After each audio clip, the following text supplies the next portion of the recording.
ಇಡೀ ರಾಜ್ಯದ ಜನರ ಆಶಯ ಒಂದೇ, ಬದುಕಿ ಬಾ ಕಂದ ಸಾತ್ವಿಕ್ ಅನ್ನೋ ಒಂದು ಪ್ರಾರ್ಥನೆಯನ್ನ ನೇರವಾಗಿ ದೇವರಿಗೆ ಸಲ್ಲಿಸ್ತಾ ಇದ್ದಾರೆ ಇಡೀ ನಾಡಿನ ಜನತೆ. ಇನ್ನು ಕೊನೆಯ ಹಂತದ ಅಂತಿಮ ಘಟ್ಟದ ಆಪರೇಷನ್ ಸಾತ್ವಿಕ್ ಪ್ರಗತಿಯಲ್ಲಿದೆ. ಇನ್ನೇನು ಕೆಲವೇ ನಿಮಿಷಗಳಲ್ಲಿ ಸಾತ್ವಿಕ್ನ ಸಿಬ್ಬಂದಿ ಹೊರಗಡೆ ತೆಗಿತಾರೆ. JCBಗಳ ಮೂಲಕ ಸಹಾಯದ ಮೂಲಕ ಈಗಾಗಲೇ ರಂಧ್ರವನ್ನು ಕೊರೆಯೋ ಅಂತ ಪರ್ಯಾಯವಾಗಿ ರಂಧ್ರವನ್ನು ಕೊರೆಯೋ ಅಂಥ ಪ್ರಕ್ರಿಯೆ ಕೂಡ ಆಗಿದೆ. ಕೊಳವೆ ಬಾವಿಯಲ್ಲಿ ನಿನ್ನೆ ಸಂಜೆ 5:30 ಸುಮಾರಿಗೆ 2 ವರ್ಷದ ಬಾಲಕ ಸಾತ್ವಿಕ್ ಬಿದ್ದಿದ್ದಾನೆ. ಇದಾದ ಬಳಿಕ JCB ಯಂತ್ರದ ಕಾರ್ಯಾಚರಣೆ ಕೂಡ ಆರಂಭ ಆಗಿದೆ.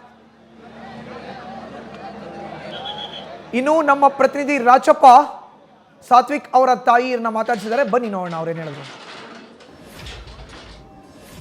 ಈಗ ಅಂತಿಮ ಹಂತದಲ್ಲಿ ಇರ್ತಕ್ಕಂಥ ಈಗಾಗಲೇ ಸಾತ್ವಿಕ್ ಇರುವ ಜಾಗದಲ್ಲಿ ರಂಧ್ರ ಕೊರೆದು ಈಗ ಸದ್ಯ ಆ ಒಂದು ರಂಧ್ರ ಕೊರೆದ ಸಂದರ್ಭದಲ್ಲಿ ಅಲ್ಲಿ ಸಿಬ್ಬಂದಿ ಈಗ ಮಗು ಅಳುವ ಶಬ್ದ ಕೇಳ್ತಾ ಇದೆ ಅನ್ನುವಂಥ ಮಾಹಿತಿಯನ್ನು ಈಗ ನೆರೆದಂಥ ಜನರಿಗೆ ಹಿಡಿದು ಅಧಿಕಾರಿ ತಿಳಿಸಿದೆ. ಸದ್ಯ ಈ ಬಗ್ಗೆ ಮಾತನಾಡಲಿಕ್ಕೆ ಸಾತ್ವಿಕನ ತಾಯಿ ಇರ್ತಕ್ಕಂಥ ಪೂಜಾ ನಮ್ಮ ಜೊತೆ ಅವರು ಏನು ಬಗ್ಗೆ ಏನು ಹೇಳ್ತಾರೆ ಅಂತ ಕೇಳೋಣ. ಮೇಡಮ್, ಈಗ ರಕ್ಷಣಾ ಕಾರ್ಯಾಚರಣೆ ನಡೆದಿದೆ, ಅಲ್ಲಿ ಹೋಲ್ ಹಾಕಿ ತೆಗೆದ ಸಂದರ್ಭದಲ್ಲಿ ಮಗು ಅಳುವಂಥ ಶಬ್ದ ಕೇಳಿದಂತ ಈ ಬಗ್ಗೆ ತಾವೇನು ಹೇಳ್ತೀವಿ?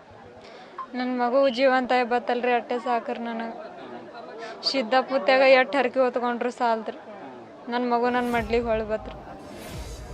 ಈಗ ಕಳೆದ 15ರಿಂದ 16 ತಾಸು ಒಳಗಡೆ ಮಗು ಇದ್ದರು, ಈ ಬದುಕಿದ್ರು ಅಂದರೆ ಆಕ್ಸಿಜನ್ ಆಗಿದ್ದು ಎಲ್ಲ ವ್ಯವಸ್ಥೆ ಮಾಡಿದರು.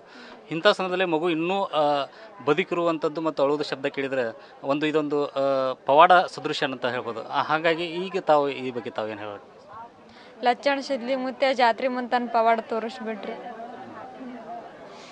ನಮ್ಮ ಮಗು ನಮಗೆ ಬದುಕಿಸ್ಕೊಟ್ರಿ ಸಿದ್ದಾಪುತ್ತ. ಈಗ ಅಧಿಕಾರಿಗಳು ತಮಗೇನಾದರೂ ಮಾಹಿತಿ ಹೇಳಿದ್ರು ಈ ಬಗ್ಗೆ? ಏನಾದರೂ ಇನ್ನೂ ಏನು ಹೇಳಿಲ್ರಿ.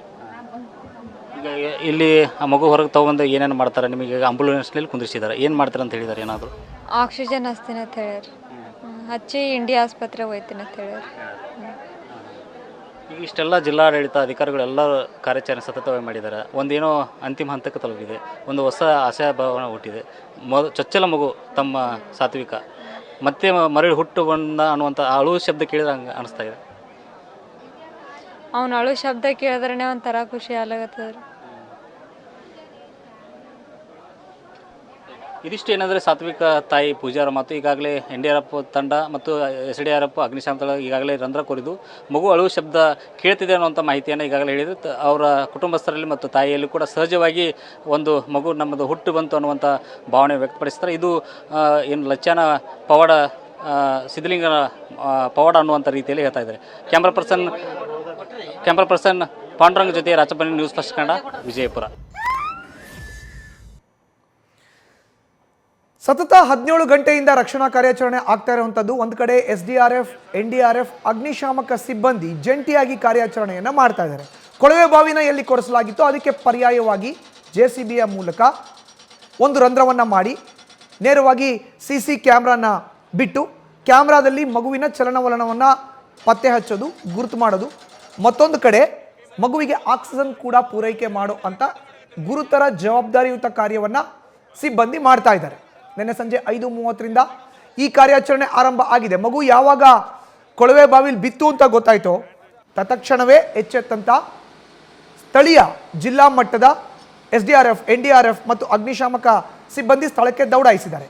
ಮೊಟ್ಟ ಮೊದಲನೇದಾಗಿ ಅಗ್ನಿಶಾಮಕ ದಳ, ಅದಾದ ಮೇಲೆ SDRF, ಅದಾದ ನಂತರ NDRF ಸಿಬ್ಬಂದಿ ಸ್ಥಳಕ್ಕೆ ಭೇಟಿ ನೀಡಿ ಪರಿಶೀಲನೆಯನ್ನು ಮಾಡಿ ಮಗುವಿಗೆ ಆಕ್ಸಿಜನ್ ಪೂರೈಕೆ ನಿರಂತರವಾಗಿ ಇರಬೇಕು ಅನ್ನೋ ನಿಟ್ಟಿನಲ್ಲಿ ಒಂದಷ್ಟು ಕೆಲಸ ಕಾರ್ಯಗಳನ್ನು ಮಾಡಿದ್ದಾರೆ. ಒಂದು ಸಿಲಿಂಡರ್ನ ತಂದು ಅದರ ಆಕ್ಸಿಜನ್ ಪೂರೈಕೆ ಮಾಡ್ತಾ ಇದ್ದಾರೆ. ಇದಾದ ಬಳಿಕ JCBಯನ್ನು ತಂದು ಪರ್ಯಾಯವಾಗಿ ಅದರ ಕೊಳವೆ ಬಾವಿಯ ಪಕ್ಕದಲ್ಲಿ ಪರ್ಯಾಯವಾಗಿ ರಂಧ್ರವನ್ನು ಕೊರೆಯೋ ಅಂಥ ಕೆಲಸವನ್ನು ಮಾಡಿ ಮಗು ಏನು 16 ಅಡಿ ಆಳದಲ್ಲಿ ಸಿಲುಕಿದೆ, ಸುಮಾರು 18 ಅಡಿ ಆಳಕ್ಕೆ ರಂಧ್ರವನ್ನು ಕೊರೆಯೋದ್ರ ಮೂಲಕ ಮಗುವನ್ನು ಸುರಕ್ಷಿತವಾಗಿ ಜೀವಂತವಾಗಿ ಹೊರತೆಗೆಯೋ ಅಂಥ ಎಲ್ಲ ಪ್ರಕ್ರಿಯೆಗೆ ಬೇಕಾಗೋ ಅಂಥ ವೇದಿಕೆಯನ್ನು ಸಿದ್ಧಪಡಿಸ್ಕೊಂಡಿದೆ ಸಿಬ್ಬಂದಿ. ಅಗ್ನಿಶಾಮಕ ದಳ, SDRF, NDRF 3 ವಿಭಾಗದ ಸಿಬ್ಬಂದಿ ಕೂಡ ಕಾರ್ಯಾಚರಣೆಯನ್ನು ಮಾಡ್ತಾ ಇದ್ದಾರೆ. ಇದಾದ ಬಳಿಕ ಕಂಡು ಬಂದಂಥ ದೃಶ್ಯ ಏನು? CC ಕ್ಯಾಮ್ರಾದಲ್ಲಿ ಮಗುವಿನ ಪಾದದ ಚಲನವಲನ ನಾವು ದೃಶ್ಯದಲ್ಲಿ ನೋಡ್ತಾ ಇದ್ದೀವಿ. ಮಗುವಿನ ಪಾದ ಅಲಗಾಡ್ತಾ ಇದೆ, ಅರ್ಥಾತ್ ಮಗು ಜೀವಂತವಾಗಿ ಇದೆ, ಉಸಿರಾಡ್ತಾ ಇದೆ ಅನ್ನೋ ಒಂದು ನೆಮ್ಮದಿ. ಬಟ್ ಉಸಿರಾಡ್ತಾ ಇರುವಂಥ ಮಗುನ ಹಾಗೆಯೇ ತೆಗಿಬೇಕು ಜೀವಂತವಾಗಿ ಅನ್ನೋದು ಕೂಡ ಅತಿ ದೊಡ್ಡ ಸವಾಲು. ಹೀಗಾಗಿ ಕಾರ್ಯಾಚರಣೆ ನಿರಂತರವಾಗಿ ನಡೆಸಲಾಗ್ತಾ ಇದೆ. ಮತ್ತೊಂದು ಕಡೆ ಆಕ್ಸಿಜನ್ ಪೂರೈಕೆ ಕೂಡ ಮಾಡಲೇಬೇಕಾಗುತ್ತೆ. ಇನ್ನು ಮತ್ತಷ್ಟು ಡೀಟೇಲ್ಸ್ ನೀಡ್ತಾರೆ ನಮ್ಮ ಪ್ರತಿನಿಧಿ ರಾಚಪ್ಪ ದೂರವಾಣಿ ಸಂಪರ್ಕಕ್ಕೆ ಸಿಕ್ಕಿದ್ದಾರೆ. ರಾಚಪ್ಪ, ಅಂತಿಮ ಘಟ್ಟದ ಕಾರ್ಯಾಚರಣೆ ಬಗ್ಗೆ ನೀವು ಎಕ್ಸ್ಪ್ಲೈನ್ ಮಾಡ್ತಾ ಇದ್ರಿ, ಮುಂದುವರ್ಸೋದಾದ್ರೆ ರಾಚಪ್ಪ. ಈಗ ಸದ್ಯ ಏನಂದ್ರೆ ಸ್ಥಳದಲ್ಲಿ ಜಿಲ್ಲಾಧಿಕಾರಿಗಳು ಟಿ ಭೂಪಾಲನ್ ಮತ್ತು SP ಋಷಿಕೇಶ್ ಸೋನವಾನಿ ಜೊತೆಗೆ ಜಿಲ್ಲಾ ಪಂಚಾಯತಿ ಸಿಇಒ ಆಗಿರ್ತಕ್ಕಂಥ ರೀತಿ ಆನಂದ್ ಅವರು ಸೇರಿದಂತೆ ಹಿರಿಯ ಅಧಿಕಾರಿಗಳು ಸ್ಥಳದಲ್ಲಿ ಮುಖಂಡರು ಈಗ ಸತತವಾದಂತಹ ಏನು ಕಾರ್ಯಾಚರಣೆ ಇದೆ ಅದರ ಮೇಲೆ ನಿಗಾ ಇಟ್ಟುಕೊಂಡ ಜೊತೆಗೆ ಪ್ರಮುಖವಾಗಿ ಏನು ಕೊಳವೆಯಲ್ಲಿ ಕ್ಯಾಮೆರಾ ಬಿಟ್ಟಿದ್ದ ಆ ಒಂದು ಚಲನವಲನ ಆಧಾರ ಇಟ್ಟುಕೊಂಡು ಕಾರ್ಯಾಚರಣೆ ನಡೆಸಿರುವಂತದ್ದು. ಈಗಾಗಲೇ SDRF ಮತ್ತು NDRF ತಂಡ ಇವನ್ನ ಕಾರ್ಯಾಚರಣೆಯಲ್ಲಿ ಕೈ ಜೊತೆಯಲ್ಲಿ ಹೆಚ್ಚಿನ ರೀತಿಯಲ್ಲಿ ತೀವ್ರಗತಿಯಲ್ಲಿ ಆಗ್ತಾ ಇದೆ. ಆದರೆ ಕಲ್ಲು ಬಂಡೆ ಬಂದಿದ್ದ ಹಿನ್ನೆಲೆಯಲ್ಲಿ ಅದು ಒಂದು ವಿಳಂಬಕ್ಕೆ ಕಾರಣವಾಗಿದೆ. ಜೊತೆಗೆ ಈಗಾಗಲೇ ಅಂತಿಮ ಹಂತದ ಈ ಒಂದು ಕಾರ್ಯಾಚರಣೆ ಮುಗಿಯುವ ಹಂತಕ್ಕೆ ಬಂದಿದ್ದು. ಹಾಗಾಗಿ ಮಗು ಒಂದು ಅಳುವಿನ ಶಬ್ದ ಹಿನ್ನೆಲೆ ಗ್ರಾಮಸ್ಥರಲ್ಲಿ ಒಂದು ಸಂತಸ ಮನೆ ಮಾಡಿ, ಜೊತೆಗೆ ಅಡವಿ ಈಗಾಗಲೇ ಈ ಗ್ರಾಮದ ಪೌಡ ಪುರುಷ ಸಿದ್ಧಲಿಂಗ ಮುತ್ಯಾಲ ಬೆಳಿಗ್ಗೆ ಸಹ ಪೂಜೆ ಪುನಸ್ಕಾರ ಮಾಡುವ ಮೂಲಕ ಮಗು ಸುರಕ್ಷಿತವಾಗಿ ಜೀವಂತವಾಗಿ ಹೊರ ಬರಲಿ ಅಂತ ಪ್ರಾರ್ಥನೆ ಹಾರೈಕೆಗಳನ್ನ ರುದ್ರಾಭಿಷೇಕ ಅಂತ ಗ್ರಾಮಸ್ಥರು ಮತ್ತು ಯುವಕರು ವಿದ್ಯಾರ್ಥಿಗಳು ಸೇರಿ ಮಾಡಿದ್ರು. ಅದರ ಪ್ರತಿಫಲವನ್ನು ಈಗ ಮಗುವಿನ ಒಂದು ಚಲನವಲನದ ಮಗು ಬದುಕಿರುವಂತ ಎಲ್ಲಾ ರೀತಿಯ ಸಿದ್ಧತೆ ಬಗ್ಗೆ ಈಗಾಗಲೇ ಸಿಬ್ಬಂದಿಗಳು, ರಕ್ಷಣಾಕಾರಿ ಸಿಬ್ಬಂದಿಗಳು ಮಗು ಅಳಿವು ಬಗ್ಗೆ ಹೇಳುವ ಹಿನ್ನೆಲೆಯಲ್ಲಿ ಪವಾಡ ಸಿದ್ಧಲಿಂಗ ಮಹಾರಾಜರ ಪರವಾಗಿರ್ತಕ್ಕಂಥ ಜೈಕಾರ ಘೋಷಣೆ, ಪವಾಡ ಪುರುಷರ ಊರು ಲಕ್ಷಣ, ಹಾಗಾಗಿ ಲಕ್ಷಣದಲ್ಲಿ ಪವಾಡ ಮತ್ತೊಂದು ಆಗ್ತಿದೆ ಅನ್ನುವಂತ ಭಾವನೆಯೊಂದಿಗೆ ಎಲ್ಲರೂ ಜಮೀನಲ್ಲಿ ಕಾರ್ಯಾಚರಣೆ ಇರುವಂತಹ ಸ್ಥಳದಲ್ಲಿ ಜಮಾಯಿಸಿ ಕೊನೆಯ ಕ್ಷಣದ ಮಗುವನ್ನು ಹೊರತರುವಂತ ಕ್ಷಣಕ್ಕಾಗಿ ಕುಟುಂಬಸ್ಥರು ಮತ್ತು ಗ್ರಾಮಸ್ಥರು ಕಾಯ್ತಾ ಇದ್ದಾರೆ. ಇನ್ನೇನು ಕೆಲವೇ ಕ್ಷಣಗಳಲ್ಲಿ ಮಗುವನ್ನ ಹೊರಗಡೆ ತರುವಂತಹ ಕಾರ್ಯ ಕೂಡ ನಡೆಯಲಿದೆ. ಮಧುಸೂದನ್. ರಾಚಪ್ಪ, ಅಂದಾಜು ಇನ್ನು ಎಷ್ಟು ನಿಮಿಷಗಳಲ್ಲಿ ಮಗುನ ಹೊರಗಡೆ ತೆಗೆಯುವಂತ ಕಾರ್ಯ ಆಗತ್ತೆ ಅನ್ನೋದ್ರ ಬಗ್ಗೆ ಸಿಬ್ಬಂದಿ ಏನಾದ್ರು ಮಾಹಿತಿ ಕೊಡ್ತಾ ಇದ್ದಾರೆ? ಕಾರಣ ಏನು ಅಂತ ಹೇಳಿದ್ರೆ ಈಗಾಗಲೇ ಎದುರಾಗಿರುವಂತ ಬಂಡೆಯನ್ನ ಕೂಡ ಒಡೆದು ತೆಗೆಯುವಂತ ಕಾರ್ಯಾಚರಣೆ ನಡೀತಾ ಇದೆ. ಈಗಷ್ಟೇ ಜಿಲ್ಲಾ ಪೊಲೀಸ್ ವರಿಷ್ಠಾಧಿಕಾರಿಗಳು ಮಾಹಿತಿ ನೀಡಿದ್ರು.